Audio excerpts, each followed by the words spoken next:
You're listening to the We Are Libertarians podcast network. Find all of our shows at wearelibertarians.com.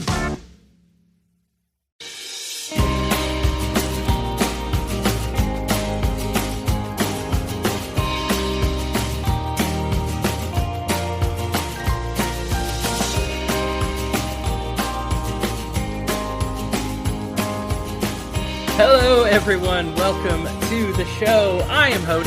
And I'm Brian. And I'm Lou. No, Lou is coming soon. That was my...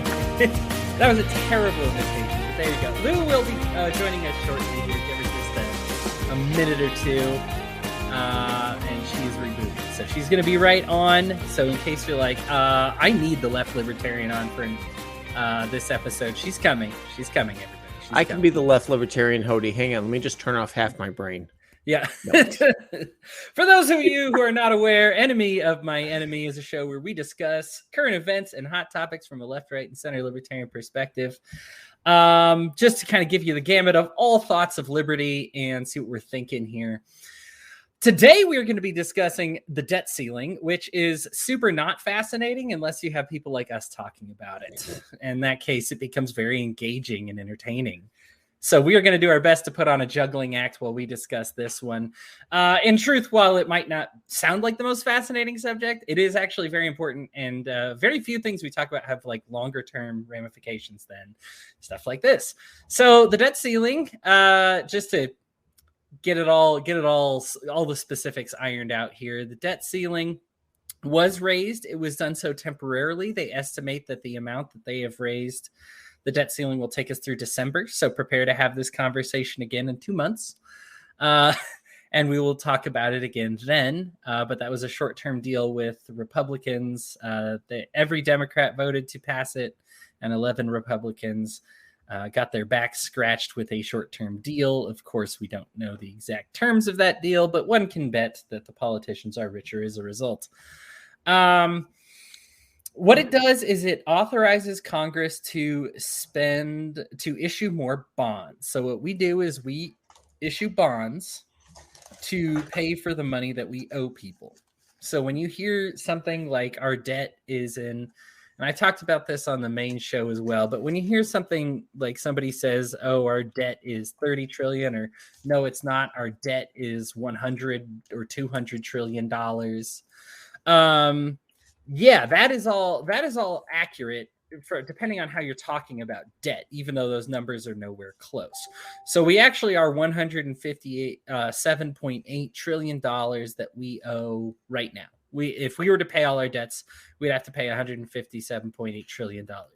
The bulk of those is because we've paid out in Social Security money that we didn't have. It's funny that people are talking about like it's going to run out, which is kind of nonsense talk. It's 21.5 trillion in the red, so we're out of that.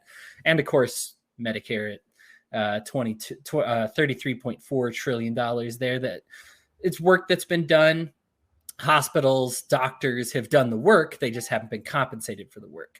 So, and there's, of course, I mean, even those two big budget items aren't even a third of what we owe. We just owe money everywhere across the board.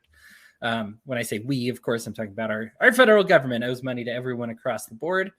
And what we do is we issue money to pay it. So what the $28.8 trillion is that is what we have issued out in bonds to cover it. So what we do is we get a temporary loan to pay for our existing loans.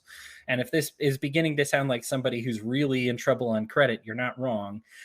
We take a loan to pay off an existing loan, but we have to pay that loan off at a higher interest rate. As we know, U.S. national debt, those come at, when we issue bonds, we have to pay those out at a actually reasonably high rate. You know, when your grandma gives you a bond for $10 that she bought 30 years ago, and you end up making $1,000 on it. Yeah, that's the thing, is they have guaranteed appreciation. They increase in wealth. And we issue those bonds to pay for temporary things. So those temporary things obviously come back to bite us at least every 30 years. And what happens is the comeuppance happens, and we say, oh, you have to pay it now. And we're like, oh, well, we have all these bills. We need money now. We don't have it. Let's issue some more bonds. So this enables us to get further and further into debt on the debt that we already have. So it's a debt to a debt. And this debt ceiling increase is how many bonds we're allowed to issue. So the debt to the debt, that's the lower number, the $28.8 trillion. And it allows us to write more of those, at least enough to get functioning apparently through December. Now, for those who are worried about apocalyptic type of scenarios, the issue with the debt ceiling is it will disable discretionary spending. It does not disable non-discretionary spending. So if it is money that is required to be spent, so for example, your court systems are non-discretionary, military is non-discretionary, a lot of this, Congress is non-discretionary. Surprising, I know, non-discretionary. So a lot, like when they say the government's no longer going to function, I know at least for the first few times I heard that, I'm like, what? But everything's still running except for like the national parks. Yes, because then the national parks are discretionary. That's fun money. And that's a third of the budget is discretionary, voluntary money that we spend, the fun money. And so if we stop spending on that, that cuts the spending down by a third, and suddenly we're solvent. We're actually making money. So the Federal Reserve, if we cut our budget down a third, we actually are making more than we're spending. Fantastic. Everybody's happy except for the politicians who would like to spend some more money. And of course, the people in those discretionary lines of work and the people who it impacts the most. Some people, two of the biggest reasons. So this was actually according to a Family Feud that I watched. And when polled, people were like, well, what are the two biggest reasons you want the government to exist? And the first was parks, and the second was roads, which of course, my roads, I don't think libertarians can be surprised that that's pretty high on that one there. And both of those would kind of be halted until they could get these things figured out. So it actually shuts down the two most important parts of government to most people when asked about what the most important part of government is. It shuts down those two things. So they can't develop those any further. Again, this is temporary. We'll have this discussion again to see if they can get it increased. But conversation this week rocketed to, do we increase the ceiling forever? Do we get rid of it entirely? Do we issue trillion-dollar coins, which was a strategy invented by a lawyer that Paul Krugman is touting? There's a lot of oddball issues here, and I'm going to get into a lot of my opinions, but Brian, let's have your thoughts on the debt ceiling. Well, the first thing on the $1 trillion coin is that if you're going to do that, you immediately have to put Nicolas Cage into jail, prison, just take him out, because there's going to be a movie about it. Number two, if you always notice about whenever we have a government shutdown, there's always plenty of money to print signs that say that we're closed in big, bold letters, warning everybody that they can't, they can't go on the beach, or they can't walk in the park, or they can't do anything. It's all fiscal theater. We have security theater with the TSA. We have fiscal theater with the government. The one thing that keeps coming up about the debt ceiling and everything like that is, it gets our attention for a few minutes. And then everyone forgets it. The reality is that the best way to get out of debt, according to the government, according to most Keynesian models and things like that, is print more money. You make that debt worth less, and you don't have to worry about it. I remember when I was growing up with the first $1 billion budget, federal government budget. And they were like, my God, $1 billion. How will we ever, pay this? This is ridiculous. We need fiscal conservatism, blah, blah, blah. If we were $1 billion now, we had $1 billion deficit in our government, I think we would all be shocked and be like, oh, that's nothing. It's no big deal. Because we've now gotten to the point where $1 trillion deficit, what's a big deal? And that's the reality. It's literally a balancing game. You're sitting there. It's like you're standing on a can and you got a board and you're balancing it out between the two. Number one, if I spend too much money, make that dollar worth less through inflation. Well, I got news for you. People aren't going to buy my bonds. I have to sell bonds. Otherwise, they have no worth. I can become Venezuela, print off the money. And if nobody thinks it's worth anything, nobody cares. but the banks have to play that role. And that's part of the thing I think was talked about in the other podcast I was just listening to this morning. If the banks don't buy those bonds, they are worth essentially nothing. If you walked up tomorrow and decided to print off a bond in Venezuelan bolivars, people would mock you for doing it because nobody would buy it. So once again, it's got to have a value to it, a worth that's going to be backed by something. Nobody except for the real apocalyptic models wants the U.S. government to fail. If that happens, it's going to have an incredible ripple effect around the world, similar to what we've seen when other world powers have collapsed unceremoniously. And there's nothing out there that can really pick up the slack from what the U.S. dollar does. Yuan is, honestly, if you think the U.S. dollar is hokey, take a look at the Chinese currency. That's the next closest one that could take over.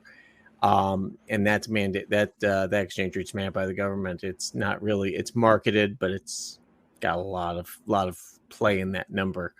So there's really no other world currency. We can talk about Bitcoin, any type of other, any type of digital coinage that's out there. It's not ready for prime time. So pretty much this is what we're going to have to work with probably for the next generation until something comes around that's better than the US dollar. And unfortunately, our kids are going to pay the debt for it. But the thing is that things will increase in price and wages will have to increase with it. Now, technology wise, I think we're getting to, I was going to talk about this at some point, was the end of scarcity, which we're starting to see things, even though our supply chain's all screwed up right now. There's a lot of reasons behind that, but logistically, we're getting to the point where scarcity is starting to become, for especially core items, it's starting to become less and less. It's more along the lines of people don't work for that money, or for what they're paying. But we can talk about that later in the program. But there's a lot of things to unwrap with the debt ceiling and things like that. That I honestly, is it something that's terrible? Yes, absolutely. We should be more fiscally sound with our money, but to be honest with you, it's really the only game in town. And if nobody plays that game, the economy is going to completely collapse, and who knows what's going to take over in the meantime. But I can tell you the bankers will be just fine, and so will the government officials. Yes. I tried to, since you're mentioning the other podcast, and I always hate to talk about the other podcast because this is our show, darn it. It's cool. No, I do this all the time. I talk about the other podcast because I just happen to have been on the main show twice in the last 3 weeks or whatever it is. And so, we talk about current issues there as well. So there's some overlap, but I mean, I hate to make it be like, oh, you're missing out. Like, I'm not trying to direct traffic over there. I'm trying to take traffic from there and drive it in here. I want we're way cooler. We're way cooler. I mean, way neat people. I mean, Trish and Dennis are very nice people, and I appreciate them being on site, but we're way cooler. I mean, just it's not a matter of goodness. Yeah. They're great people. Great. I believe both of them are listening right now. Yes, they are. That's why I'm pandering to but them we're right cool, right? Any world in which I have become cool and part of the in crowd is probably not a good world. So to put it in perspective, U.S. with, we hear that $158 trillion and we're like, oh my goodness, but we have almost $200 trillion in assets. It's $199.8 trillion in assets, right? It's but you know what the thing is, that number though, when you look at it, it's unfunded liabilities. So that's like saying, it's like saying I've got $1 million in unfunded liabilities going out over the next 20 years of my life. Let's say $1 million. Well, what is that? Well, that's, food that we're going to buy and probably some vacations, and we'll probably have utilities on at that point. So, there's a lot of numbers in there of like, all right, and besides, they don't really have to worry about Social Security because that's going to implode, I'm pretty sure, right about the time I turn 65. So good timing. Yeah, good time. Yeah. Good timing. Anyhow, but like the reason I talk about it is to put in perspective that we are not, the reason the world isn't like on edge, like the US is about to go down, is because of this. Like, we are generally worth more. The countries that you see this kind of collapse happen to. It does happen for a variety of reasons. And I don't want to make economics sound singular, especially when we talk about currency and financing, because there's a lot of working parts here. Yep. But there are many things to look at. You have to look at interest. You have to look at, the liability versus asset issue. You have to look at revenue, and of course, current events change these things, how it's allocated, how well you're able to stack it up. And of course, how well you can push it on future generations. We can, I think perhaps the most unethical thing about the debt is that it makes your kids' generation work harder. If you increase it. Now, the Keynesian idea, and this is accurate, and I do want to slander the Keynesians, but I won't. Slander away. But as long as you leave them with the same like debt per person and debt percentage, that it's okay to have the debt technically increase so long as it's the same per person as when you started with it. Like if you say I have a credit card and 2 people owe $500 on it, and then you split that among 4 people, but it goes up by 200, then every person is technically more able to pay off that credit card now, because even though it increased, the debt per person that owes it actually decreases. And so that could work. The thing is like, that's always the Keynesian excuse. Like, and even the mainstream economists make that excuse. Like, it's okay for the debt to increase so long as we are so far over the debt per person. Like, we are beyond, like Keynes would be shocked. I'm just saying, like, these are jaw dropping. Like, we are racking up way, way, way more debt than we could possibly populate. In fact, people are populating less now. So, that's kind of a problem for Keynesianism as well. Sorry, go ahead, Brian. No, that's been the problem with places like Japan, who has had a growing pensioner population, but not enough people working to be able to keep it going. And it's kind of like what happened with the boomers. Now, I'm going to doom and gloom this back into the 80s and 90s. This is the stuff that people used to sell books on CNN. Basically, from CNN and things like that, they would all have like the coming debt boom. When we hit $1 trillion, the government's going to completely collapse, totally. And it didn't happen. And it's a lot of doom and gloom, but in reality, it's basically, you're looking at that as long as the population can handle it, as long as there's enough demand for dollars. And I know I'm sounding real Keynesian here, but I'm just kind of saying their argument. As long as there's enough demand for the dollar, which is still the de facto world standard. When we were in South Africa, we were asked not to pay in rand because that's a currency that's going through far worse inflation than what we are.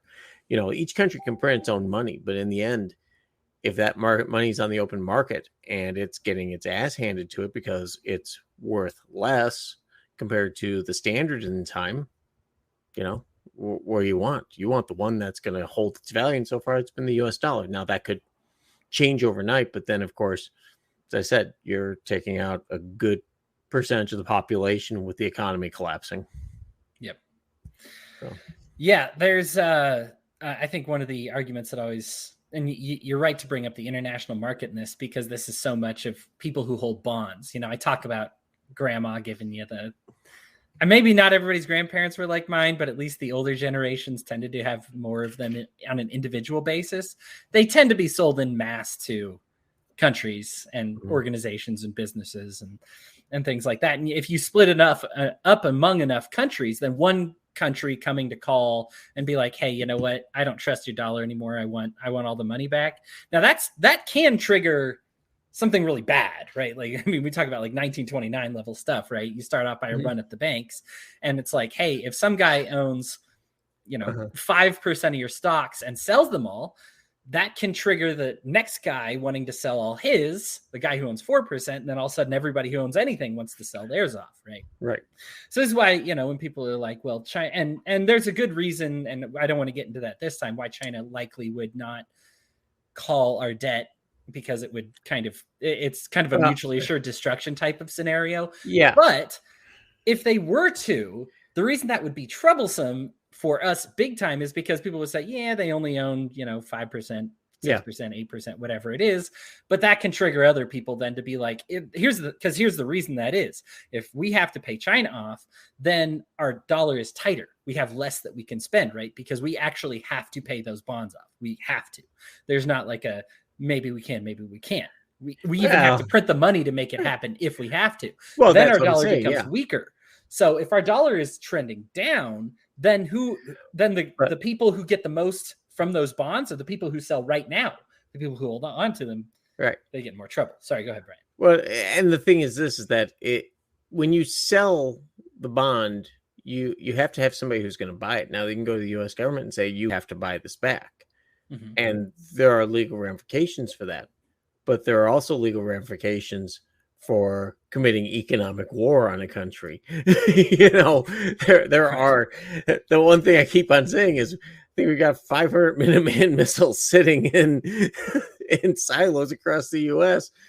That are just like, yeah, you know what? I'm not saying we're going to nuke our way into a healthy economy, but what I'm saying is that it would be along the lines of like doing a cyber attack on like the stock exchanges and stuff like that, and destroying confidence in it. You do something like that. I mean, there are enough historical conflicts that started off based on economic warfare. And as I said, China is, even though they're mostly self-sufficient now, they are still a net exporting country. And being a net exporter isn't always a good thing, because two things can happen. Number one, your customers can get tired of your crap. And we're starting to see that now. Other countries like India, Malaysia, other countries are starting to pick up the slack. And this is also why, Beijing is sword rattling once again over Taiwan. I mean, this is where 3 years ago you could book a flight to Taipei out of China off of many different airlines, and they would fly there under Chinese flags. And now, of course, they've always historically been a part of it. So China's in some economic trouble. We'll see what the winter looks like. With the coal shortage and China's decision to kind of declare a coal kind of, I won't call it embargo, but I will call it kind of a poorly thought out plan with the Aussies, thinking that the Aussies would cave and give them super cheap coal. And the Aussies are like, no, this costs money. You got to buy it. I have other buyers. If you're serious, then buy. Yeah. Well, it's what I tell all my customers. If you're really serious about buying this, I understand looking for the best price, but at some point you got to make a decision. Yeah. Otherwise your plans you have, kind of like what we have here with our economy, are going to miss out. So, yep. Those, not helping the economy. We actually talked about this with the Haitian immigrants a few episodes ago. We are backing up global debt or global trade routes because the shipping ports or the shipping carriers are sitting in our ports, and we still haven't been able to offload them. Yeah. And this is like I said, this has already resulted in lawsuits, because the issue is that you now make somebody else's shipment late because it's here and we don't have the manpower to offload them. And it's funny because I saw this in a smaller news story, but it just hit kind of major headlines last week. And I was like, oh, very nice. This is good.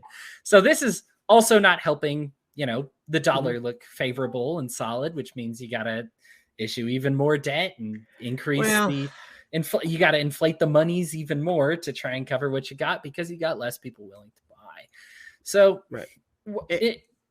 an issue that we have here is that, and I know this all seems very abstract when we talked about debt ceiling, but in a very practical way, I mean, you can trace within like 0.1%, just like if you put up like two graphs and you're just like, this is how many hours people have to work in correlation with how much debt we have. I mean, it's right there.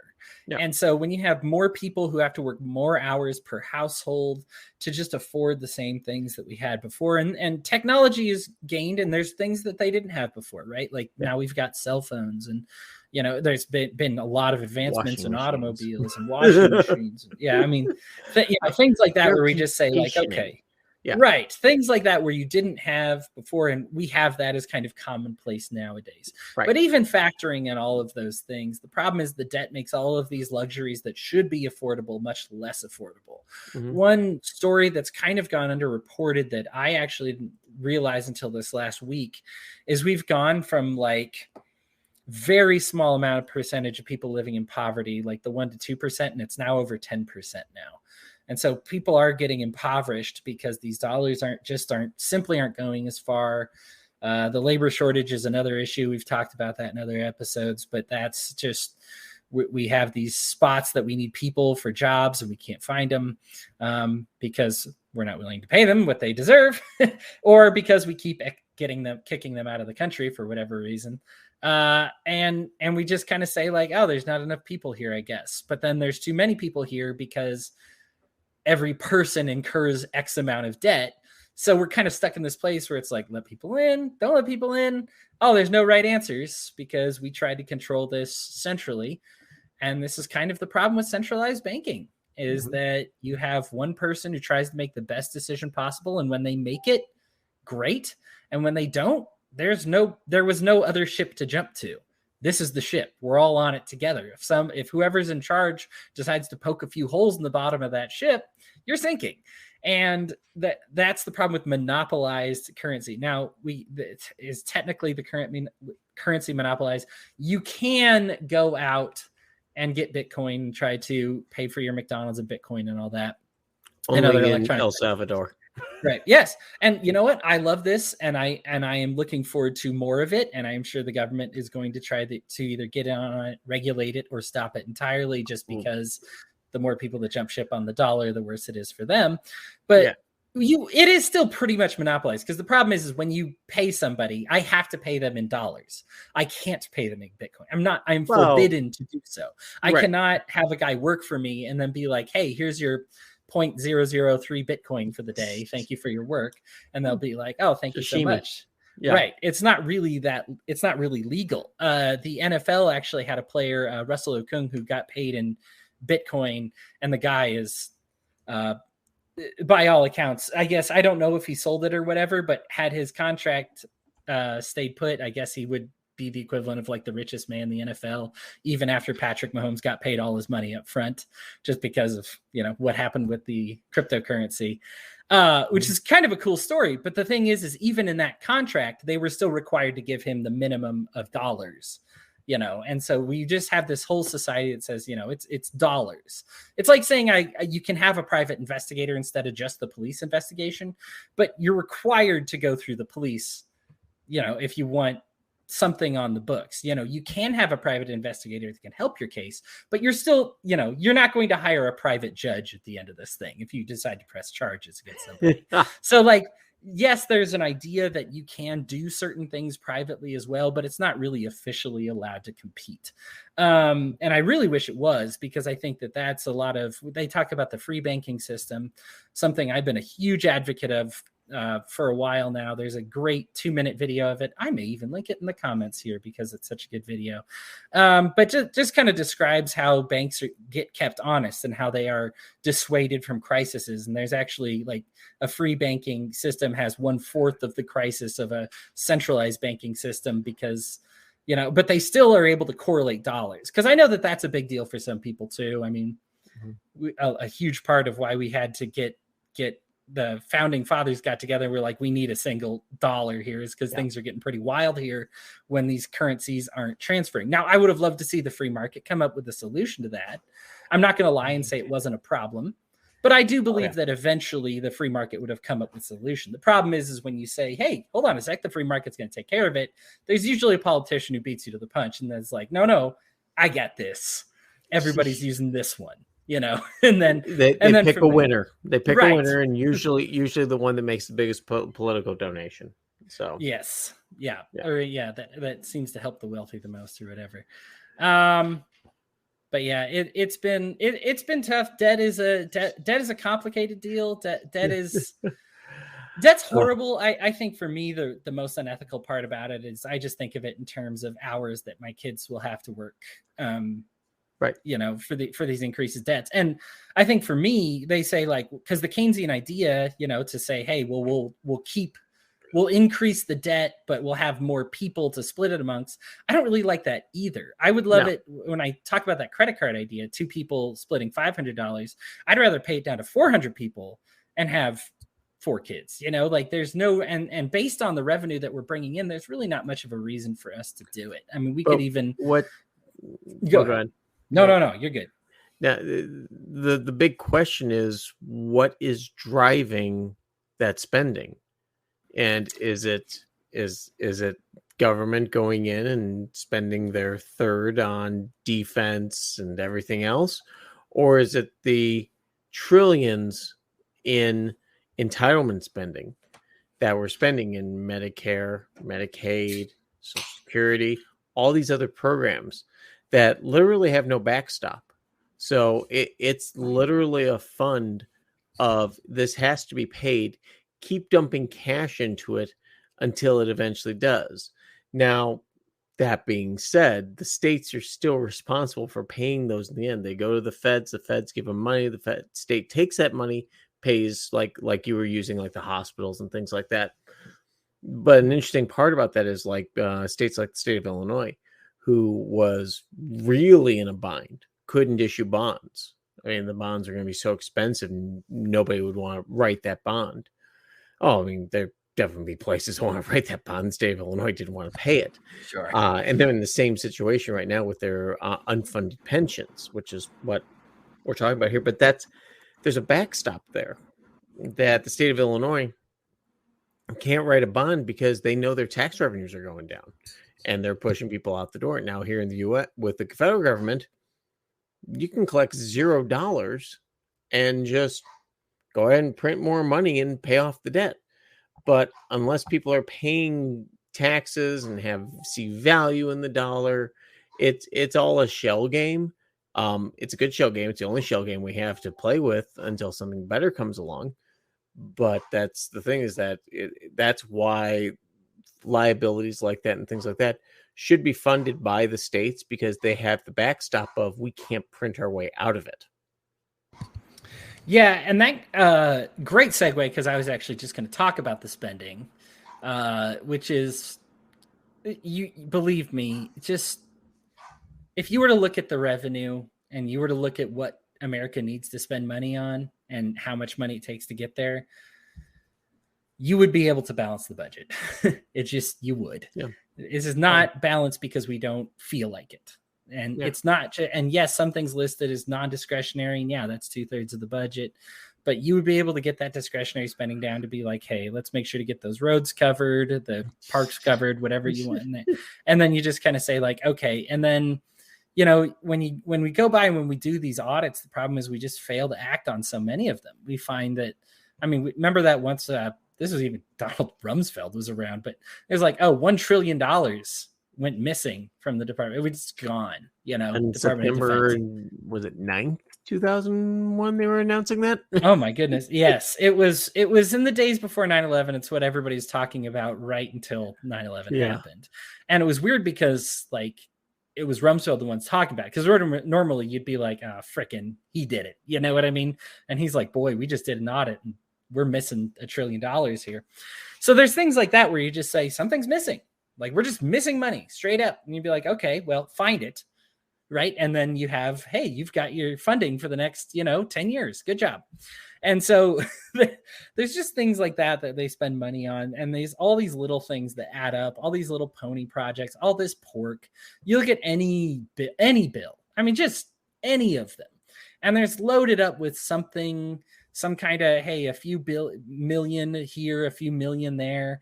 And I got to tell you, I'm all about gender studies, but giving whatever $1 million, I guess it was in the millions, but to Pakistan for gender studies as part of the COVID relief bill, just a bizarre choice when you are struggling. And I'm not, again, I don't want anybody say that I'm not down with gender studies. I'm just saying, when seems like perfect spot for it. Right. When you pass a bill that has to do with COVID relief, you need to keep it about COVID relief. And if you were to just do that, I mean, heck, if we cut out everything else other than giving everybody $600, I mean, our economy would look so much different. So much. I don't want to say it was still a good idea, but it would have looked a lot better than it does now. Yeah. You know, we ended up giving away so much money, and I think it's great that libertarians called this out, but now it's harder to afford things before with the $600 because everybody else got so much more than $600, or all the big players got so much more than just $600 that your $600 now actually can't keep up with the rest. So we would have technically been better off as far as affording food, housing, clothing, all that, to not give anybody any money at all. Now, did it it's pain to be paid later for something that bridges the gap now. For the people that they forced out of work, like myself, obviously, I still got things to do and I got bills to pay. So I'll take your $600. But now I'm living in an economy where if that had never happened, you know, obviously I'd be a lot better now. And then the $1 trillion coin, which is why I say your segue is perfect. This is good here. The money isn't missing. It's just not recorded properly. It's equivalent of the change in the couch cushion being used to pay for some froyo. I mean, yeah. That's a lot of froyo, Reinhold. It is. It is. A lot of it was, and I did look at this, a lot of this was like back and forth transactions. So like this money was supposed to go to this guy, and then it was supposed to go over here to this guy. Both those guys are in the Department of Defense. So it's like, okay, well, you owed it to yourself, I guess, and that money is missing. So that part doesn't matter where it went. Either way, if you were to cut down on these little frivolous charges, believe me, and just stick to the basics, you'd be fine. And so Congress is able to spend a great deal of money and stay solvent, but they just expect greater and greater sums of money for more wasteful spending. And what happens when we call them on it, when the libertarians call them on it, and they say, oh, you don't want roads, you don't want parks, you don't want courts, you don't want police, you don't want medicine, you don't want Social Security. No, come on now, please. Now, anarchists like myself, burn it all down. Like, let's just get rid of it all. I'm kidding. But, you know, to say that what they do is they aim at the important things. And what we're saying is, no, start with the low-hanging fruit, right? Start with all this stuff down here and you'll be fine. But that's the stuff they don't want to talk about, right? Because they stack up so much of it. I mean, remember those camels? Was it a camel statue that was like $40 million or something like that? Like, it was a project, and it was like, well, it's art, you know, you don't know how much. And it's like, yeah, but this is clearly just a bribe. Like, we know that art didn't take that much to make. Yeah. And you're writing a bill here that makes them spend some millions of dollars on it. And it's like, it's stupid, right? So we see all this low hanging fruit. We see it happen all the time. To say 99% of these big bills that they sign is probably not even accurate. It's probably something like 99 point something percent is total and complete pork. I mean, especially when we're talking federal bills here. You're just looking at something that's so much is not related to the actual bill itself that it costs more than what the bill costs to pass. $1 trillion coin is a gimmick idea. The guy who invented it called it absurd. And the reason, but he said it's no more absurd than asking permission to increase the debt ceiling. Right. Yeah. And Krugman has acknowledged this, and they're talking about how it's like, okay, well, you know, these are legitimate economists here saying, let's do this absurd thing because it's absurd to ask permission to raise the debt. Now, it's a very, like, this whole $1 trillion coin. Well, what's the difference between that and printing money? Not really a damn thing. It's just adding $1 trillion in money to say, here you go, let's give it to ourselves. Okay, we just gave ourselves another $100 trillion of wiggle room. And here's the problem with that, and why you should be concerned about that, is because what that does is that puts an extra $100 trillion back into their pockets, right? You're not going to see a dime of it. And money, or the cost of goods, always changes based on the amount of money in the system. The problem is they have that money and you don't. And Brian, I'm going to let you say something real quick, and then I'm going to finish off this segment and we'll go to the next one. Well, the thing is that the balance between your money being worth less or more is just solely based on demand. And we're seeing that with Bitcoin and things like that. When demand goes up, price goes up. When that demand goes down, price goes down. And it's the same thing here. the economy would have been in bad shape without various COVID things. Because when you do significant impact on the economy, kind of almost like what happens in a war or something like that, you have to be able to prop it up a little bit. Yeah, and no, I agree, Dennis, that yeah, it would be nice, but of course, how much money are we, spending in defense and things like that compared to the monies that go into Medicare, Medicaid, and Social Security? We know all three of those could be done far easier and far more cheaply than what the systems currently are. We know that the Defense Department could be done far more easier and cheaply. But then, of course, you have things like the Daily Mail and things like that going out and fanning the flames, freaking out, saying that China has a brand new 21,000 mile per hour hypersonic missile that could nuke anywhere in the world in minutes. Yeah, that's 1960s technology. It's called a fractional orbital bombardment system. And the Soviets played around with it until they signed the Outer Space Treaty and said, yeah, you know what? That's really not a great idea. Because number one, you're going to tick off everybody with that thing, nuclear bomb flying over their head every 90 minutes. And they may put their own nuclear bombs up there. And number two, it is kind of a terrible idea because guess what? Everyone sees you launching it. They know what you're doing and are going to probably respond in a way that you won't like. So it's a great way to, we have a lot of the media and things like that fanning the flames to keep spending where it is because it gives them something to bitch about. Yep. Tying economics to anything destructive, especially in the nature of like war, is something that capitalists from the beginning, when Keynes was, proposing his idea, were like, no. This incentivizes war. This incentivizes violence. This incentivizes blowing people up. That this is going to be a mistake, and this is going to make governments look for excuses to either manufacture bombs that they don't need or planes they don't need. I mean, and look at the U.S. And for any of those who have seen the Boneyard from like space, like we have so many. Hit me, Brian. I was going to say the boneyards actually exist for good reasons. Number one, they do keep parts in storage, for other vehicles. The boneyards are actually a great location for that, to keep them in a high, dry climate. So you don't have to keep them indoors and pay for all that storage and crap like that. So. Sure. But do you think we need that many planes? Do you think we need that many fully functional planes that we're building new ones every year when we have this fleet already? Well, if you look at the planes that we're flying right now, we're retiring a lot of the B-1s and stuff like that. The B-52, right? God, there's B-52s there in the earth. They're older than me. That should be scaring the hell out of anyone. But the reality is, it's a good plane. It's like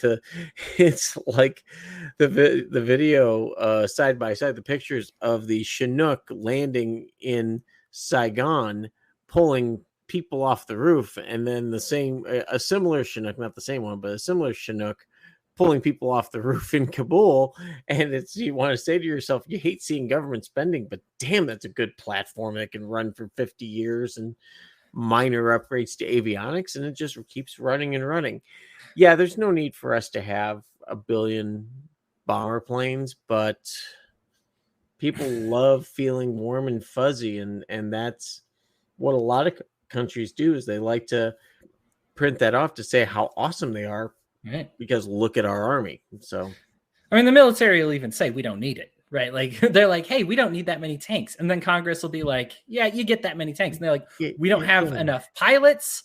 They're making a new tank. So these are going to be outdated next year. It doesn't matter. Build them anyway. And you're just like, I don't. Yeah. Okay. But here's the thing is it grows the economy for the people who are on the inside. And here's the other thing. And this is what I wanted to end on, was there's this thing called the Cantillon effect. Now, you might think cotillion, so what is this effect like if you're gentlemanly, that you become a ladies' man, right? Like different thing. But and it might be Cantillon because the guy is French, but there's no second I in there. Cantillon.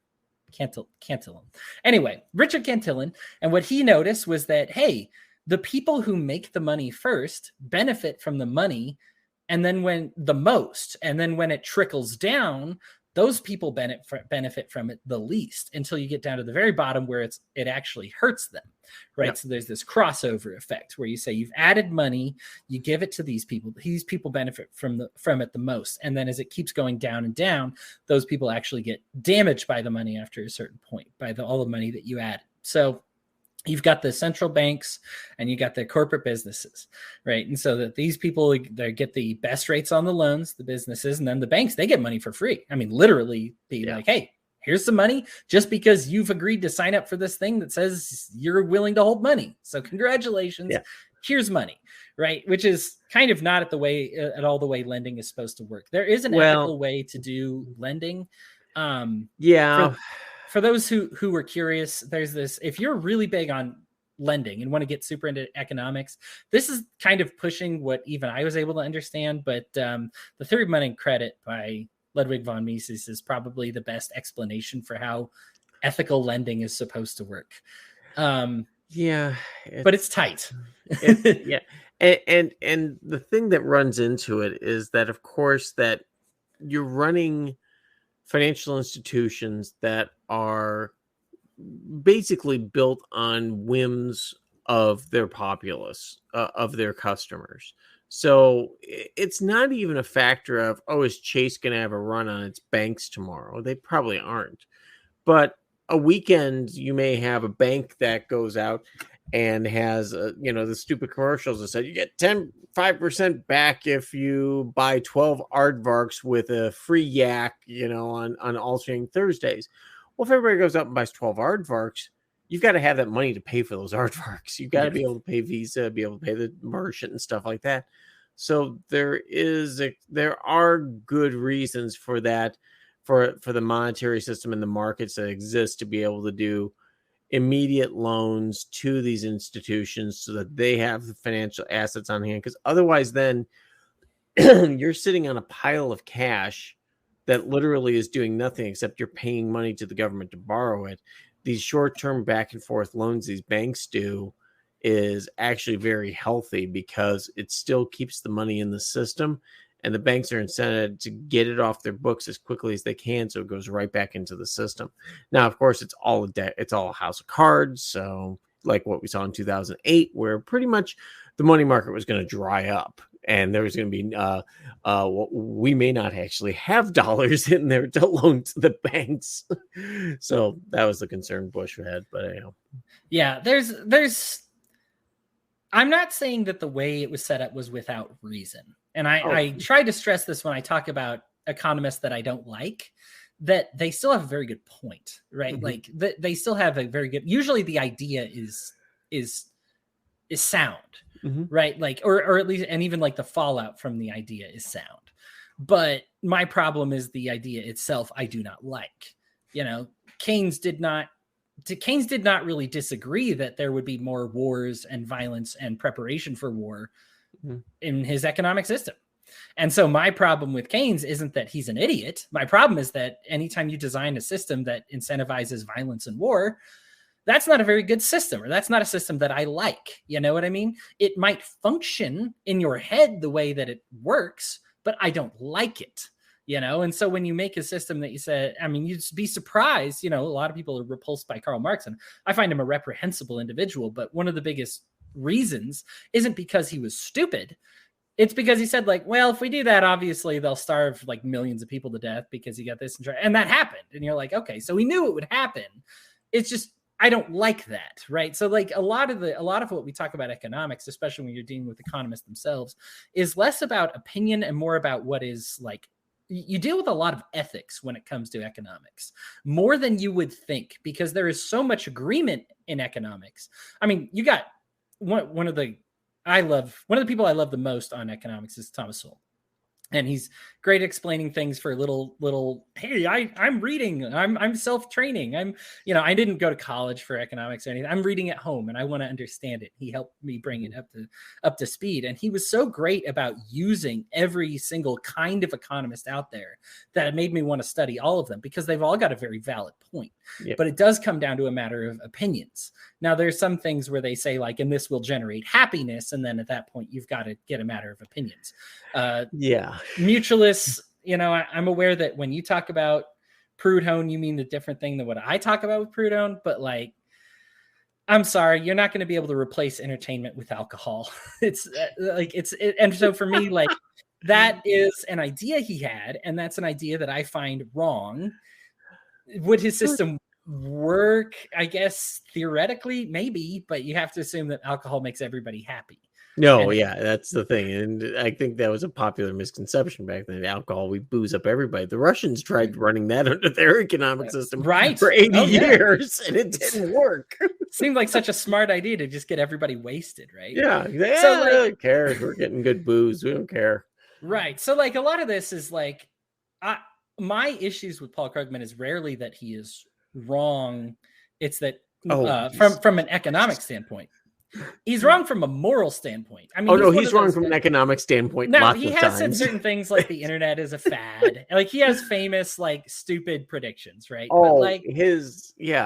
But there are times when, when we're like talking about like rent control, and he is pretty good at grasping exactly what rent control does and understands that all the problems that libertarians have with rent control are real problems that really exist. He just doesn't find those problems offsetting enough to dislike the concept of federally controlled rent control. And so I'm like, so for me, he and I butt heads, but at least I can read him and understand him. Anyway, the issue that what I'm getting at here is we kind of do have an unethical economic system that needs a lot of changes. And to make it moral, it's going to be more than just a couple of slight changes, because right now it's just out of control. We're putting so much on our kids. We're making them work harder and harder to get less and less. And the people in charge don't care because, as Brian mentioned, they're insulated. They're protected. They have these systems in place. If the dollar completely falls apart and gets deleted, as much as many libertarians might, and I'm aware even I probably sound like that would be amazing sometimes, they're going to be fine, right? Like these are the people, when you look at any country that has collapsed, look at the people that are not worried about their buildings burning down and the people coming for them. And those are the people that were in charge before, right? That kind of put everything in place, that they're like, hey, if anything falls apart, let's make sure we're okay, right? And we're only playing with their lives. We're not playing with our own lives. A lack of skin in the game is really why Congress is really why I have a lot of issues with them making the decisions that they do.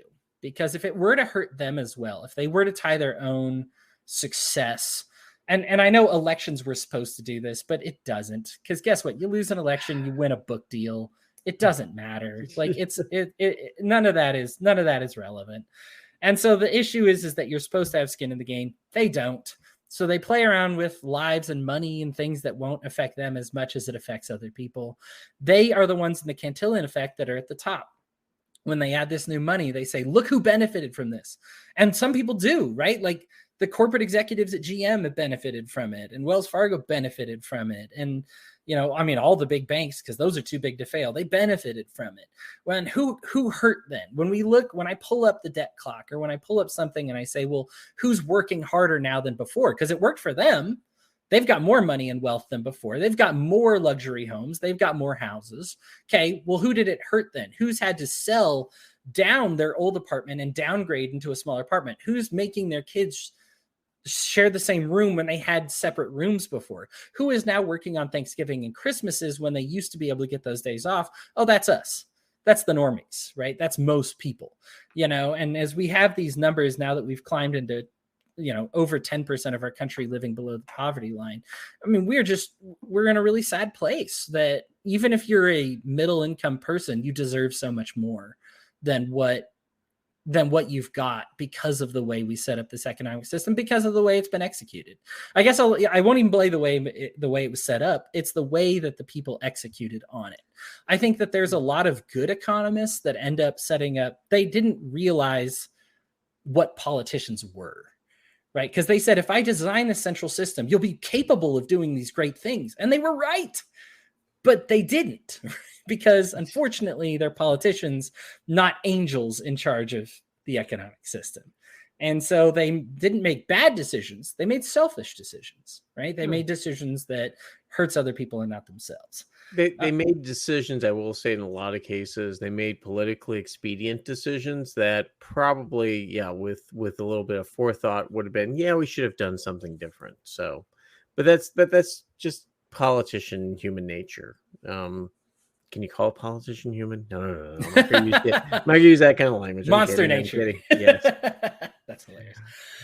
We are going to take a quick break, and when we come back, we will hope that Lou logs on. And if not, it's just going to be Brian and I having a pleasant evening together. Mm-hmm. So hang tight. And we're going to give you a piece of our mind in just a moment.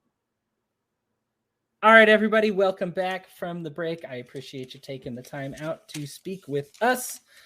Today, I am going to talk about John Gruden, who was in. I love this because it went to main stories, like of Yahoo's top 7 stories. 3 of them were about John Gruden at one point. And I'm like, oh, I love this when something about sports makes it to the mainstream, because this is fun. Unfortunately, he didn't do it because he did anything sports related. He did it because he did something email related. Oftentimes I've talked on the show about when the PC crowd goes too far and when they kind of take idiotic stands. However, in the case of John Gruden, I get an opportunity to kind of take the other perspective on it. John Gruden had some emails released, started with one by the Wall Street Journal that released an email where he said that Damari Smith, and he called him, Damari Smith has lips like Michelin tires, right? Now, obviously, Damari Smith is a black person, and to say that kind of thing invokes some racist imagery that everybody's kind of aware of. Now, one of the things that went by the wayside, because everybody's focusing on the lip comment, was how childish this was. He called him dumb Ari Smith, like D-U-M-B Ari Smith in an email. Like, he's just like being a little kid, like dumb Ari Smith, as opposed to Damari Smith, which is his name, right? So it's like, oh, you're so clever. You called him dumb as part of his name and then insulted his lips or whatever, because he works for the NFLPA. And so that was bad, right? He gets up there and he says, hey, I don't have a racist bone in my body. It's one of those things where you say, you aren't aware that there's a change that needs to occur. But he got to keep his job actually for that weekend, right? Like, he got to stand up there and say, you know what, that's not me. I don't have a racist bone in my body. Everybody accepted the apology, except he kind of didn't apologize. But yeah, he stood up there and was like, oh, all right. Yeah, and then the Bears beat him that weekend. The Bears whooped him that weekend. And then a couple days later, the New York Times then releases a ton of other emails where I wish I could put it all in perspective, but you've got transphobia. He uses the F slang word for homosexual. He calls Roger Goodell a pussy for allowing homosexuals in the NFL, or for allowing women to be referees or take coaching jobs. It's as bad as it gets. It's one of those where if you thought the first one was bad, but you're like, hey, maybe it's a learning situation. This one was just kind of like, oh boy, this guy was terrible for a long time, and we did not know. And here's the thing. I understand. I would rather see John Gruden change than John Gruden get fired. However, John Gruden closed the door on himself, because instead of getting up there and being like, man, I've been insensitive, and there's a lot of other stuff that I said that is going to be a problem, he got up there and said, nah, that ain't me, right? But that ain't me. That's not really who I am. That's not that, I'm sure that looks bad, and I'm sorry for how it looks, but I'm not racist at all. I'm not a bigot. I'm fine. And then all the rest of this comes forward, and it's like, boy, not only are you probably racist, but you are also very misogynistic and very homophobic and very transphobic as well, Mr. Gruden. There's a lot of issues here with you. And so the problem is that I love to see people change, but when they close the door on themselves and say, no, I don't need to change because I'm not that way.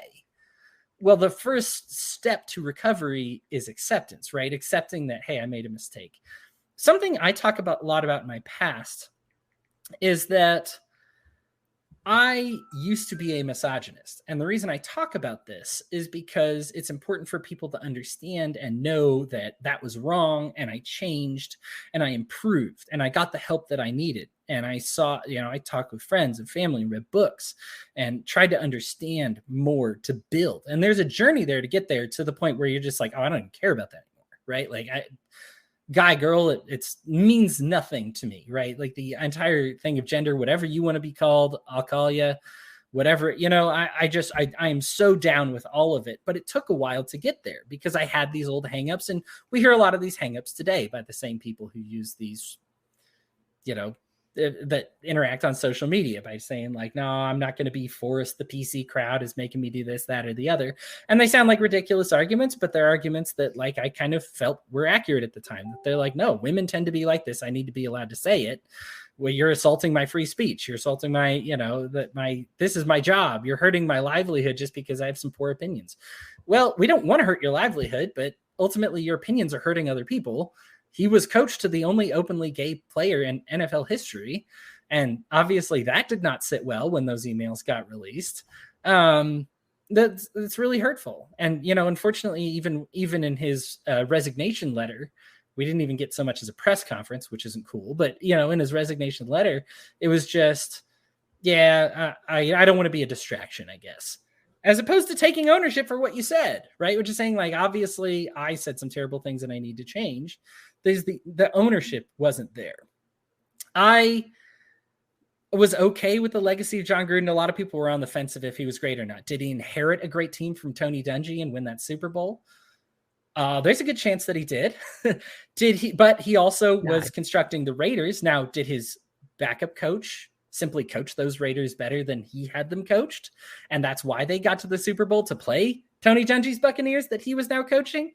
And then he takes over as the Raiders coach and has some pretty poor seasons. When we talk about the Raiders, it's prior to Gruden getting there, they were the worst. I think they hadn't had a winning season in over 20 years. And I believe they had the worst record in the NFL during the 20-year span from 2003. I remember because it included the year they made the Super Bowl. And so it was like, oh, wow. So like even including that year, they still had the worst record of all teams, like in the, so problems, obviously. So he did inherit a very poor team.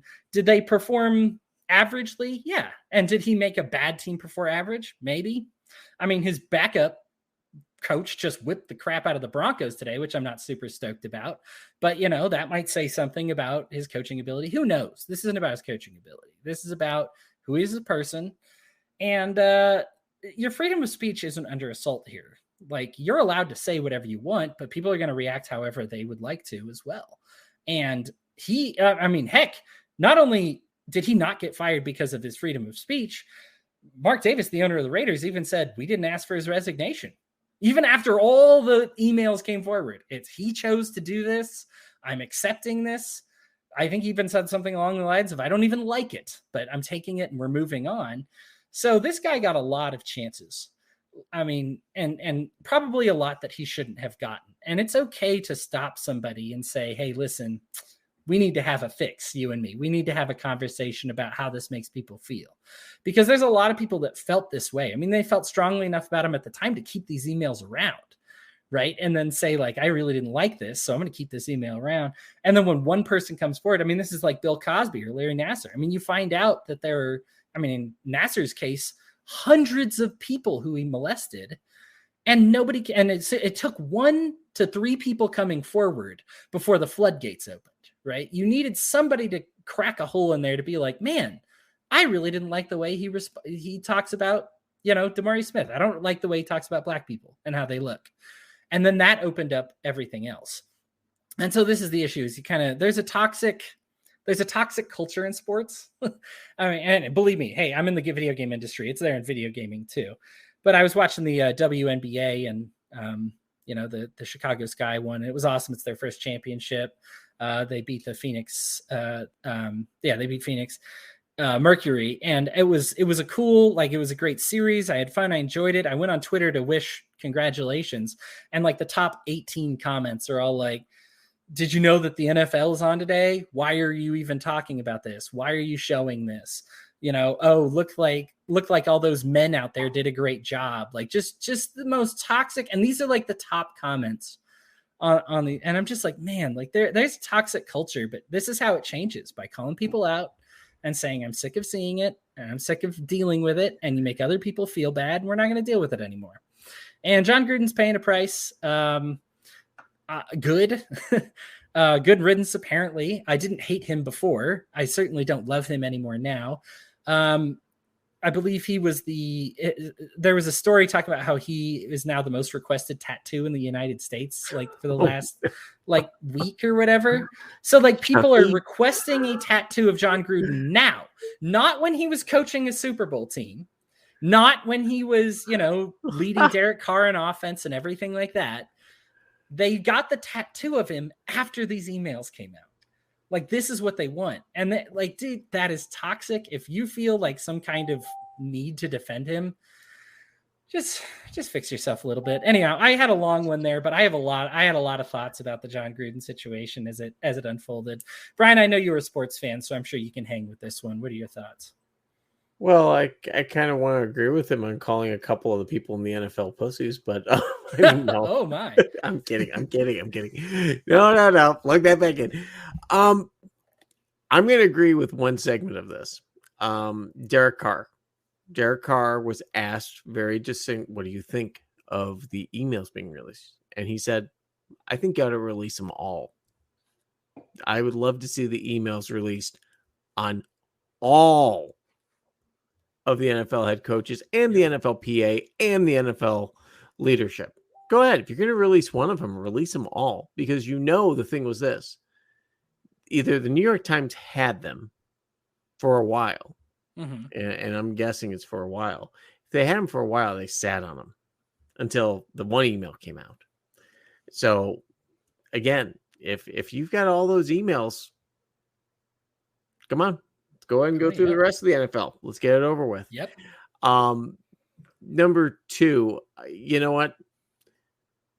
What he said was terrible. Absolutely. In the context of 2011, I think some of the emails started in that time frame, stuff like that. Yep. We have seen a great social change in that time frame. So things that were probably more acceptable in 2010, 2011 time frame, they are now. He missed an opportunity. Chucky missed an opportunity to be able to say, hey, look, life was different. I'm a different person now. Yes. Let's move on from there. But no, I mean, it was handled terribly. But it's just like anything else. These guys are multimillionaires. They're not wrong. They're not questioned on when they're wrong. And when they're wrong, it's always someone else's fault. I think he was a good coach. I think removing him like Tampa did from the ring of the Ring of Fame or whatever they call it. That's their business. Obviously, I don't know if I necessarily agree with that. In fact, his players have come out. I don't know. A few of them have come out and still defended him, saying that he was a good coach. They never had any problems with him. But it's kind of this one thing where it's like, I would love to see the rest of the emails get released, because I'm pretty sure there's probably going to be a lot of interesting things. 'Cause I've heard NFL coaches talk off the record a couple of times. It's pretty brutal. Yeah, I mean, it's not nice. To give you a direct example to what Brian's talking about here, one of the big deals that everybody's talking about is so one of the other things Gruden did, and this might even be worse than any of the words he said, he forwarded some of the nudes that they got from the Washington football team cheerleaders, which was taken under, I mean, those women did not want to do it. These were not willfully, happily taken photos. These are really, this was it was really bad, right? And so Dan Snyder, the owner of, at the time, the Redskins, it's now just the Washington football team. Yeah. How long does it take to come up with a name? I mean, come on, 2 years. This space for rent. Just call them the Washington, this space for rent. That's all you can do. The Washington, I think just call them like the T-Mobiles, right? Like rent it out or so, just advertise it out. It's like we're working on it for 2 years. So for now, anyway.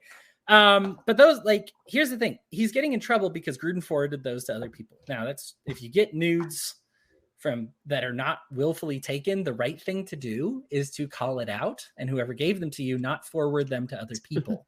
Yeah. Here's the thing, though. Delete. Gruden was given those photos by somebody else. We don't know who, but what Brian is talking about is true. We want a glimpse. If we're going to get a small glimpse behind it, show us the whole thing. Yeah. Open up the curtains and let us see it all. Yep. Because, don't let us see the nudes. We don't need to see the nudes. Yes, I don't want to see the nudes. Yes, you can hide the images, but at least let me know who is sharing them. Why? Like, I want to see it, because if Gruden's like this and he shared it with some people who just kind of like, meh, then what is that culture like? I mean, because I got to say, I mean, even back in 2011, if I get nudes that were not taken with the people's express permission, I am not going to be a happy camper. But he's in a culture where, hey, that's funny, that's cool, that's hilarious, or that's hot, maybe even, right? Making these poor women uncomfortable, right? Like, there is a gross culture that is going on, and Gruden was part of it. He was certainly a participant in it, and he certainly was not the only one, right? Like, and so what we need to do is, take a look behind the curtain. I remember there was one in baseball. There was one time when one person talked about who they gave steroids to, and it implicated one person on at least every single Major League Baseball team.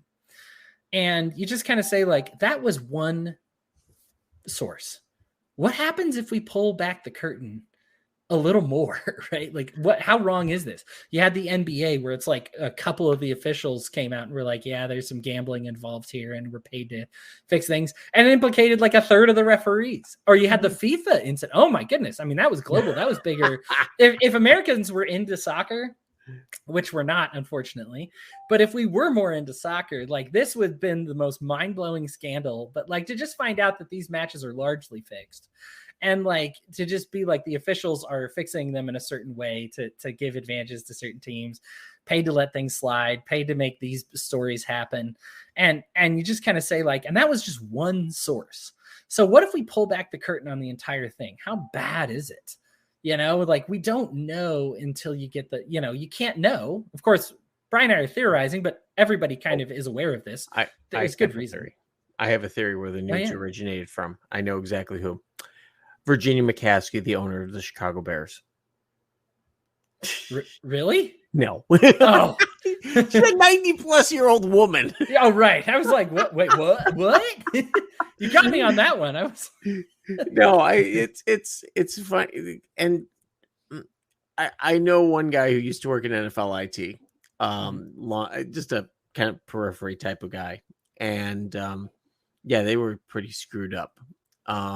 He said it was a very much a dog eat dog type of thing, but it's still just a mess. And there's a lot of things that go on in NFL teams, and obviously, there's a lot of things that go on in the NFL that are definitely would not be liked in normal business, right? But it's an entertainment business, so there's a lot of behaviors that are conveniently forgotten, just like the entertainment industry, and how many kids were sodomized, raped in the entertainment industry for how many years, and still going on, and people still just turn a blind eye to it. So it's unfortunate, but I'm a big fan of, if you're gonna crack out the emails from one of them, crack them all out at this point, because I'll be honest, it's also not fair to a point.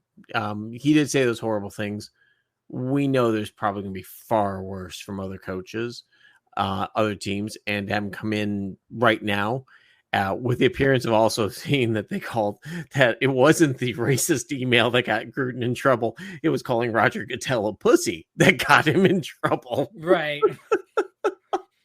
So, it kind of says, all right, if that was really what got Gruden in hot water with the NFL and the media, I'm sure Roger Goodell's been called worse in email. Let him out. Let's find out what happens. Right. And you think Goodell's now incentivized, right? He's like, oh yeah, now I want to see. No, I think for the sake of his sport, he probably doesn't want everybody to see, because then you'll see what a cesspool it kind of is behind the scenes. These are toxic cultures. I think there's a good case to be made for why we need to why we need to be vigilant about fixing our culture. I've talked about this before, but when you see it before, it doesn't have to be cancellation every time. No, in fact, I would prefer not cancellation most of the time. I want to see people go through these changes and these journeys. This isn't about, Martin Luther King Jr. was great talking about this, but we aren't going to win and change that culture with the numbers we have. So we need to work on getting the numbers, right? And how you do it is you get in there and you make change, and you encourage people to change. You push on them. You press on their hearts. You press on whatever they're thinking about, and just saying, hey, listen, have you thought about it this way before? Thought about it that way before? And it might not hit right away, but it gets there. I didn't end my journey to end my misogyny didn't happen in a night. It probably took 3 years maybe to get fully, I was aware it was bad, like probably after.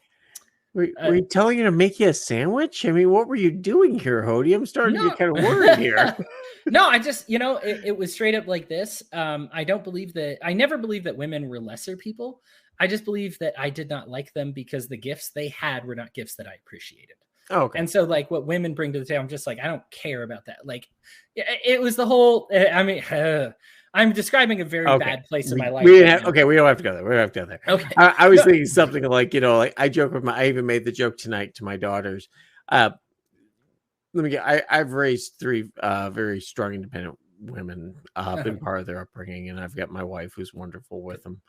And I always make the joke for them, like they're doing stuff. I'm like, oh, you're going off to do some women's work, huh? And I fully expect to get the death glare from all of them. And I do every single time. So it makes me feel warm and fuzzy. Someone could call that casual misogyny, but it's an inside joke. It's one of those things that my daughters know. I know they're fully capable of taking on the world and asserting themselves. So it's, yeah. And you bring up a good point. Like a lot of people, and a lot of people are getting into humor these days and about what humor is acceptable, humor is not. I think if you are telling the joke because it is so not true that it's ridiculous, then like that's kind of funnier than. I think a lot of people are like, what, I can't tell a racist joke when you actually are like kind of putting the person down in the race. It's like, okay, well, there's a difference between the two. One's absurd, which is why it's funny because it's so ridiculously not true. And the other joke is like, wait, but you kind of believe that. So is it a joke? It's intent. Yeah. Are you intending to hurt somebody with the joke? Like Dave Chappelle. Dave Chappelle has been getting browbeaten for what I thought was a pretty good special. I mean, it was funny and there's topics in there, but the thing was there was always topics on the best comedians. George Carlin in his heyday was one of the most offensive comedians, but he was equally offensive to everybody. Hell, let's play Eddie Murphy back in the 80s and see how well those jokes stand up. I mean, there were some really terrible jokes about gay people back there in the early 80s, but it's reference points. So, I mean, it's, yeah. And also gets back to, I'm going to quote Norm Macdonald. He goes, you got a choice of what you want to hear, either laughter or applause. And if you're going for applause, why are you in comedy? You should be going for laughter. Laughter comes first, then applause, not applause, then laughter. Yes. So that's the thing. Chappelle's funny as hell. He is how do I want to say, the calmer version of Carlin. And I know Reinhold's probably cringing me saying that, but I mean, honestly, when you look at today's comedians, he's honestly one of the best ones out there. Probably one of the best ever. And he can talk in a very rational sense about his beliefs, if you think they're misguided or not, but at least they're a conversation point. And it's kind of like what we were talking about, Hodey, like you were seeing in your Twitter feed, 18, shouldn't these women be making me a sandwich as opposed to playing basketball? That type of thing. But is that because all the people that are on Twitter are misogynistic assholes, or is that because the algo went ahead and flipped those to the front to go ahead and generate outrage to get people in? Just as we know that Facebook's algo is broken, Twitter's algo is even more broken. Right. So it's not a reflection of reality. I did not watch the Sky because I was watching both football games. My Bears did terrible as usual. Aaron Rodgers can retire this week if he'd like, please. Please. I've got a stack of cash here, Aaron. Go. Please. These are some high quality $2 bills that I am more than willing to make you go away. Anyhow. Did you see him say "I own you" to the Bears fans? Or Aaron Rodgers? Oh my gosh. Here's what I'll say about this. When you are, and this one, you'll see my Twitter. I kind of, when you're beating a team, and you have a history of beating a team, there's such a thing as being a gracious winner and a gracious loser. I will say Brett Favre, as much as he torched the Bears and stuff like that, was a hell of a competitor, and I respect Brett Favre. Don't respect Aaron Rodgers. I think he's I don't want to say. If you're more, he's had the Bears number for his entire career. It sucks being a Bears fan. But I can tell you that Favre was a lot more respectful, and you see where when he would compete, he become good friends with everybody he played against. Him and Urlacher, I believe, are really good friends until Brian Urlacher got canceled. Oh, Bernie Mac over Dave Chappelle. Bernie was really good, but boy, Dave's, I think Bernie would open for Dave. I think any day of the week. That I cannot see ever a time where Chappelle would open for Mac. But anyhow, getting off subject. But there's something about being graceful and winning and losing, because it will come back to you one way or another. And when it comes back to you, it's usually far more ugly. So we'll see what happens. I've derailed this with football talk far too long. Yeah. Brian, piece of your mind before we wind up. This week in social media outrage, Jon Stewart was on CNN, and I've not had a chance yet to watch his Apple TV work, but I'm hoping to do so. Talking about the outrage that's generated daily in the media. This gets back to social media and it cornering the, fine-tuning the outrage on a personal level, as opposed to, the cable news networks, which can only fine-tune it on a global level. We've reached a point where the media has always been hungry for ratings and eyeballs, but we've reached the point now where it's only worried about, it seems like, getting more and more eyeballs. The anger this week over Joe Rogan hosting Sanjay Gupta and the legit concern that he had, they sat there and called out CNN for saying that he took horse pace. And the funniest quote, I think, was, I'm rich, I can afford human medicine. Was pretty funny, but you see what happened when Gupta went back to CNN. They gave him we never said that, and you were awesome, and you pointed out. No, he didn't. He got his ass handed to him. Anyone who sat there 3 hours of Rogan, sat there and watched Gupta just sit there and look like a very confused, like, third-year resident, wasn't sure if he was, what the hell was going on. But this gets back to the social media outrage. The media and social media specifically are gearing us to be angry at each other. Angry at each other means more clicks, more likes, more shares, more everything. And to kind of start dialing things down, we kind of have to start doing it ourselves.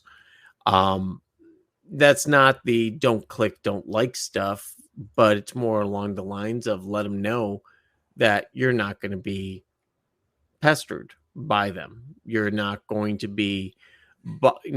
buy into the anger and outrage.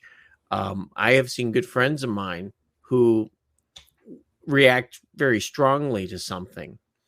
Today, actually, I had a post a good friend of mine put up, and it was concerning about paternity leave and things like that for two gay men that adopted kids, and that do they really need paternity leave? And I said, what if anyone adopted them? Two parents, parents adopted them. They're going into a loving home. Let them have their leave. Let them build their lives with their kids. And he understood that and changed it.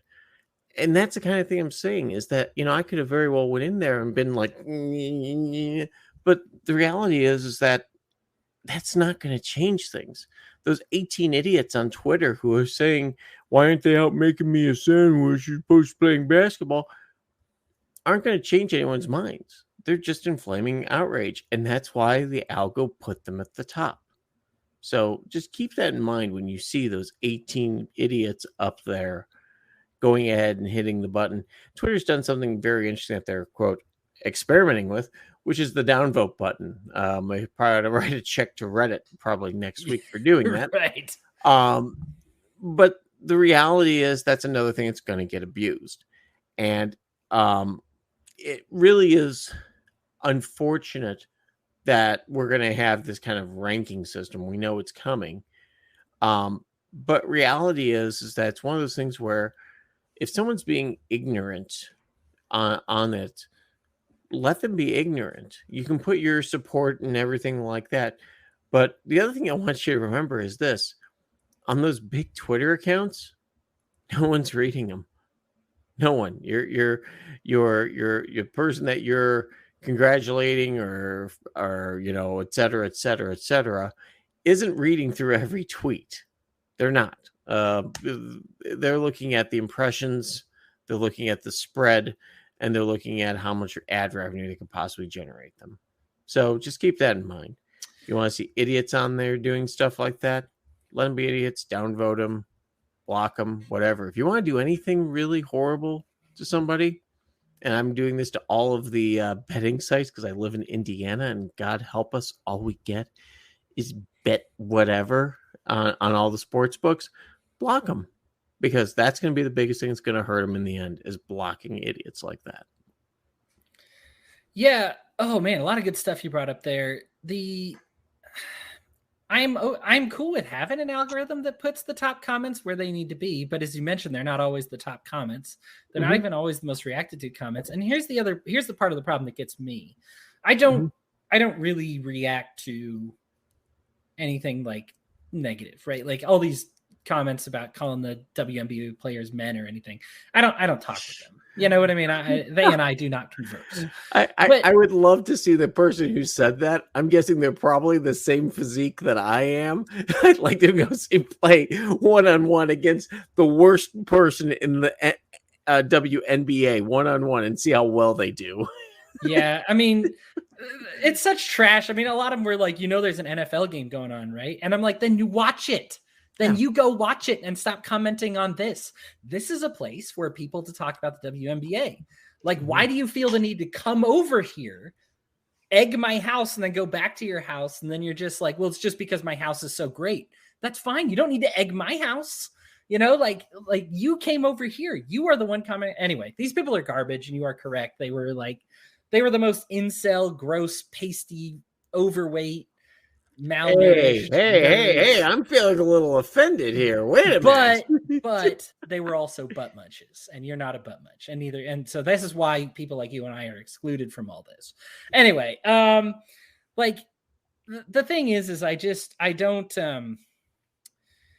don't know why the algorithm keeps putting the stuff up that it does. I get when it's like, oh, you keep liking all of Spike's Cohen stuff, and Spike just liked this, and so you're probably like this as well. And I'm like, okay, that makes sense, right? Like, yeah. I am a Spike Cohen stan, so when he comments on something, I usually do want to see it. Like, it's like, hey, good job, you got that right. But then sometimes it's like you want to see the top comments on Chris Spangle's post, and I'm like, oh yeah, sure. Like, let's do the stuff that I tend to interact with, right? Where I'm like, yeah, man, great point. Like, thumbs up. Let me throw a heart on that. Let me engage you. It's usually just like, you're stupid. And I'm like, why is this the top one? It's not even the most commented on one or the most reacted to one. And it's not something that I would tend to click on. I think Vaughn is out there somewhere talking about algorithms, and goodness knows he's right about it, because they do need a fix. I'm not against the concept of algorithms, because, man, I'm going to be straight up. There are some like monitoring things that I love, because people, man, prior to like people tracking me and me getting cookies on my computer, like it was just all porn. Like, it was just all, come view these sites, come view these hot women, because all they know about me is I'm a guy who's middle-aged. Yeah. Right. And so they're just like, oh, he must be interested in porn. Maybe I'll throw maybe a couple testosterone pills in there as well, male enhancement drugs and whatnot. But it was just like and it was so gross. And so finally I'm like, yes, I will allow the computer to track me. And it knows I click on video games and sports. And it's like, okay, this guy doesn't actually watch pornography anymore. He's not 18. So maybe it's time to update in our heads what this guy actually does. And so now the ads that I get, I still scroll past them, but at least at least they have me nailed, right? Like, I think it's funny when, and for a while there, I think Facebook did allow you to be like recognized as a libertarian. I forget if they still have that or not, but it was always funny seeing how Facebook would get confused whether I was Republican or Democrat, because it was just like, well, you posted this and this is really anti-Trump. Okay, so he's Democrat. And then I get all these posts for like support AOC, support, Joe Biden, support Kamala Harris. They need your help right now more than ever. And then I say something critical about them. And the other side, it's like, do you want to make America great again? And I'm like, you guys have no idea what I'm doing over here. Like, you over there on Facebook have no clue what I like, what I interact with. Stop putting that stuff to the top. Anyhow, I know you talked about that and you are right. I don't know why sometimes, and you are correct. Maybe it just puts that to the top because it generates outrage. Even if it's not something I click on and interact with, it's something somebody's going to click on and interact with. And they're like, we want people clicking and interacting on our site. So here it goes. Let's have a long conversation here. The bulk of the point of what you said, though, as far as, let's see here. There was something I wanted to get to past this, and I just completely spaced what it was now, Brian. This is why I need to take better notes. I even have the pen right here. Yeah. But yeah, I need to take better notes. But yeah, I mean, that's Gupta. That's right. Yeah. Went on to Rogan, essentially said that CNN lied about calling it horse dewormer instead of not ivermectin, and it's like, whoa, like pretty kind of clearly admit that they lied about it. And now they're like, all of in CNN is under investigation for journalistic malpractice. And it's like, what did you open up there? Like, you did. I do respect that they had a great conversation. Yeah. And there was a good conversation there. I thought the Rogan interview, I thought it was good points all around. Mostly, I do think there was times when I think that it gave Rogan the opportunity to be like, can we admit this is bull crap? And he was kind of like, certain moments like that. And it's like, oh, wow. Like, things you would never thought you would hear them cave on. It was finally like, oh, wow. They finally admitted that was kind of crappy. I mean, even like lefty reporters, I'm looking at just some of the comments here. And it's like, he said the lion sat down with the lamb and the lion ate the lamb, or what people are saying. Geez, come on. Yeah, there's some good stuff here. But just the comments about how he's doing. There's a super cut that someone did of all, mostly CNN, but all MSNBC and other calling it commonly known as used as horse dewormer and stuff like that. And it was like, it was so obvious. Now, this is the one thing I really like about Rogan's podcast, is very hard to keep. It's like a 3-hour bout with Mike Tyson, and not in the realm of I'm getting my ass beat on it, but he's such a personable, interesting guy, and no person can keep it together for 3 hours and keep up whatever framework they've got in their head on how they're going to answer something, because he's going to ask the question a couple different ways, and eventually you're going to be like, everyone's watching this. No, we never called you. So you're taking a horse dewormer? No, we never said. You're going to say, yeah, especially when you sit there and goes, hey, can we pull that up? Can we pull that up right now and watch them say it? Right. And you go, yeah, I got to say, yeah. So, right. We never call it horse dewormer. Okay, we call it horse dewormer. And then he gets back to CNN with Don Lemon. Yeah. Oh, and then it's like, and then Don Lemon calls it horse dewormer. Yeah. And once again, Gupta doesn't correct him. So it's like he's right back to his old ways. Like, it was just like, oh my gosh. He just... I did like Gupta's story about the air conditioning guy who lost his daughter, unfortunately, to COVID and said, do you think I should get the shot?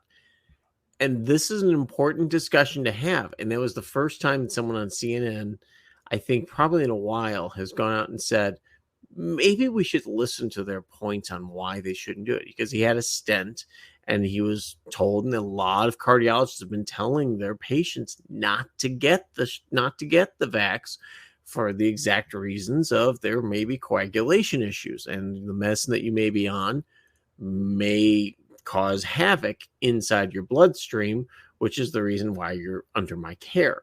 It's also the reason why Southwest pilots were not striking, but I think they were not picking up extra shifts, which caused havoc in the airline, because Southwest was not saying, hey, look, if you lose your medical clearance because of the vaccination, because of a complication from the vaccination, they weren't going to back up their pilots and say, you know what, we'll let you retire, we'll cover your retirement, et cetera, et cetera. Yeah, I mean, that's a heck of a risk to take as a pilot, because if you lose your medical, you've lost your career. Yep. I mean, you can fight to get it back, but if you can't get it back, you're a Walmart greeter. You've gone from making $350,000 a year, millions of dollars of training, to being, can I get that card for you? So I don't blame the pilots for going, you know what, I'm not going to take the jab if you're not going to back up and something happens.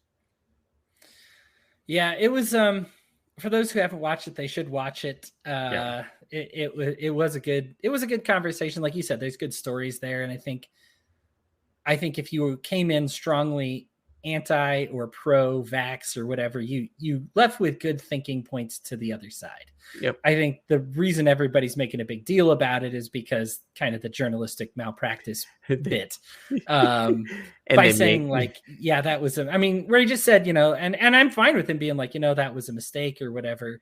But then by saying like, you know, we didn't do it, or, you know, it got into the lie territory a little bit. And that's kind of when you go, oh, that's unfortunate. You know, you don't want to concede ground to, you know, and I think that there's still a good point, even with the ivermectin, to be like, hey, you know, I shouldn't have called it horse dewormer, but at the same time, I don't know that it's effective against COVID. You know what I mean? Like it's good for treating liver parasites, and that's great. But there's a lot to be said. And the thing is this, we're in the middle of a pandemic. Okay. Mm-hmm. I understand if you have one study does not guarantee good, bad results. I think that thing is that it gets down to a doctor making the decision on what they want to do for the patient. And if they feel that it's going to improve their lives, you know, and the course of the disease, then I think it should be allowed. So, but that gets, again, decision between the doctor and not the FDA wandering in and saying that, no, you could, just like with hydroxychloroquine, where they were saying that you could possibly lose your license if you prescribe this off label. That's, to me, just ridiculous. But we've totally gone off my piece of my mind, which was basically. I don't know. I feel it's all relevant there. I mean, doesn't everything come back to COVID these days? It's just how it is. Pretty much. There's one thing I wanted to end on here. Chris Sagan has asked, isn't it okay to make fun of women based on what we talked about earlier? Only if they're not making me a sandwich. Yeah. Only if they're not. Here's the thing: there's a good-natured ribbing, and then there's a bad-natured ribbing, right? Like I have talked about issues that I've had on the show before, where somebody like made a meme telling like a trans person to lynch themselves, right? But the thing is, they disliked that person, right? Like, and so this wasn't a good-natured like, haha, that's funny kind of joke. I mean, it really wasn't much of a joke at all, right? No. But you know, like I do think there's a place where you're just like I said, if it's so over the top and obviously ludicrous, you know, Family Guy does this a lot, where they're like, can we have a woman in the White House, or will she just menstruate all over the Oval Office? Right? Like it's a ridiculous joke, because what it does, it makes the misogynist look stupid, right? Like, so like that's the joke, right? You technically had made fun of like a woman technically, but what it actually did was make fun of the people who make arguments against women, right? Like, so this is why comedy's intelligent, right? This is why a lot of smart people get involved with comedy, and every brain dead drunken idiot that thinks they can get up to the mic and nail it, like nail comedy usually do kind of a poor job. Yeah. I'm going to finish my thoughts on this just because we're ending with this as far as making fun of women.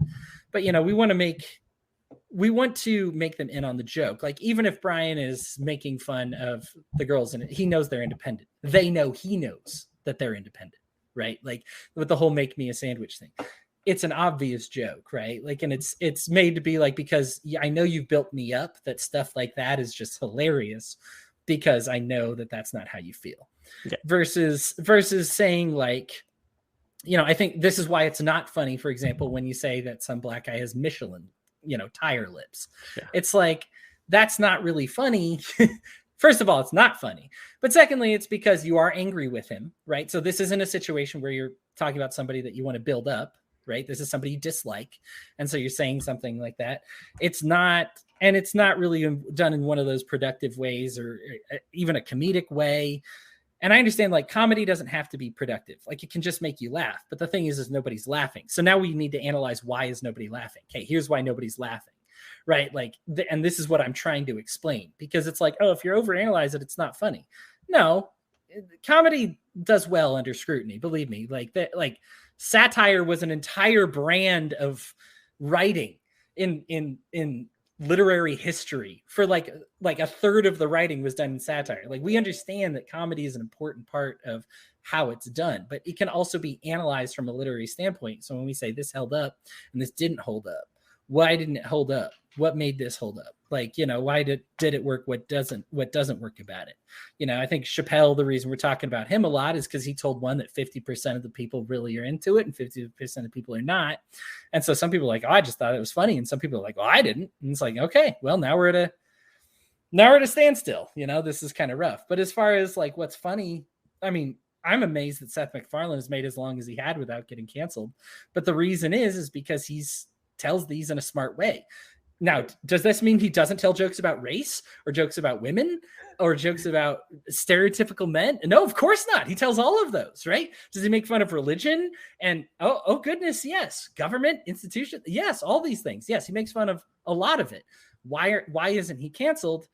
Because he does a good job with it, right? Because you can tell where he stands. If you're basically like, if you have a tattoo of a swastika and you're telling anti-Semitic jokes, and then you're like, oh, what? You guys don't have a sense of humor? It's like, yeah, but you got a tattoo of a swastika. I think you might be serious. Like, you know what I mean? Like, what you're saying is not done in for the sake of humor. It's done to put somebody down. It's done because you don't like them and let's go make fun of them. And that's bullying. That's not really comedy. Brian, your thoughts on, is it okay to make fun of women? As long as you're an equal opportunity offender. That's the way I always looked at it. If you're making fun of everybody, Eddie Murphy used to do a really good job of that. Richard Pryor was brilliant at it in a lot of cases. And you can go down the list, Carlin and even Kinnison, maybe even some points and stuff like that. But as long as you're an equal opportunity offender, I think that's a great place to be. When you become afraid of offending a group just for the sake of, I can't touch that, period. Couldn't make a joke about it. Like, couldn't make a joke about, just something that I'm not even going to go down a road because I'm going to get myself screwed on that. I'm not a comedian, nor would I ever play one. But there are third rails that really good comedians know they can go and dance on, and like Chappelle and others, and get away with it. Yes, he was. That was a great thing about Pryor. He had no fear of calling anyone out. And as Dennis said, the whole point was that Richard Pryor canceled. It got canceled by an entire crowd of black people in LA for telling a joke about black people in LA. And it was very. I'm trying to remember the exact what he did, but it's escaped me. But I remember that they were angry at him because he called out something back in the 70s or 80s that was, taboo, but he could dance on that third rail, and so can Dave Chappelle, and so could George Carlin, and a host of other really good comedians could. But now we're seeing it just like what Jerry Seinfeld said, like that. There's just so much negative animosity. No one wants to go out for a laugh. Everyone wants to have their team win. Rah, rah, go my team. No matter what happens. And at that point, it's not funny anymore. Right. You know, if I'm going to go out to a crowd and get booed every time because team whatever shows up, I don't want to do that. I want to have fun. We're looking at whether people are registered Republicans or Democrats before we're allowed to laugh at their jokes. Yeah. You know, Jamie was mentioning she was watching some YouTube videos, and there's a lot of times where they say, "Oh, I love this person," unless they've said anything bad in the past or something. I don't know. But it's like, can you just relax? Like, obviously, if they end up saying something bad, you can be like, "Hey, I thought they were funny.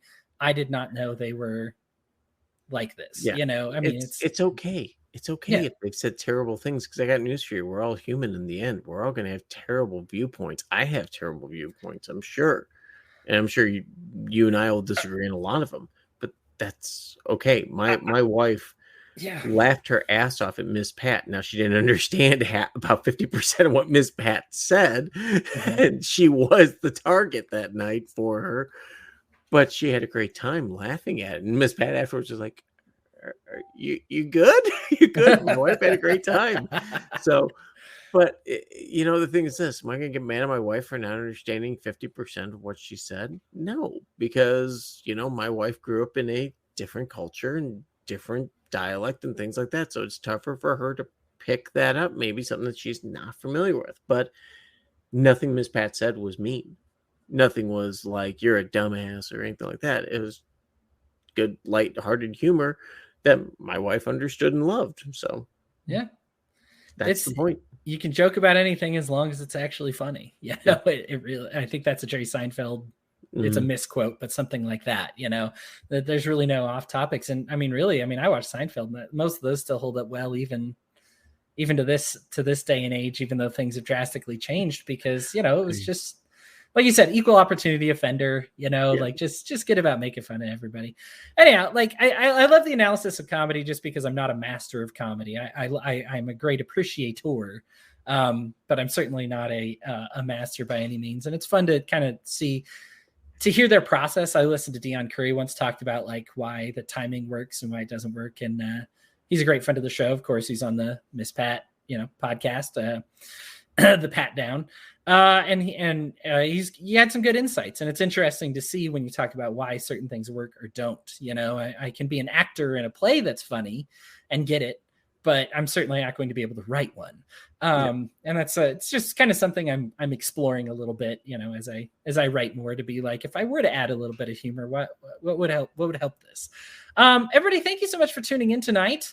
I really appreciate it. We're sorry we missed Lou here today, so I apologize if we lacked our left libertarian, Brian. Yeah, mostly due to Bill Gates keeping her out. So I mean, she sent a picture of a nice blue screen. Oh yeah, 100. You're 100% getting your computer ready for you. It's only been almost 2 hours. So kids, just let's be honest, get a Mac. It just works. You're welcome. For the sake of ending this conversation soon, I'm just going to end this now, because if I don't, it's going to be another 5 hours. Anyhow, thank you all so much for coming in. I appreciate it. Again, thank you for the listens. Brian, thank you for making the time as always every week. Thank you, Hodey. Go Bears, go Broncos. It'll be a better week next week.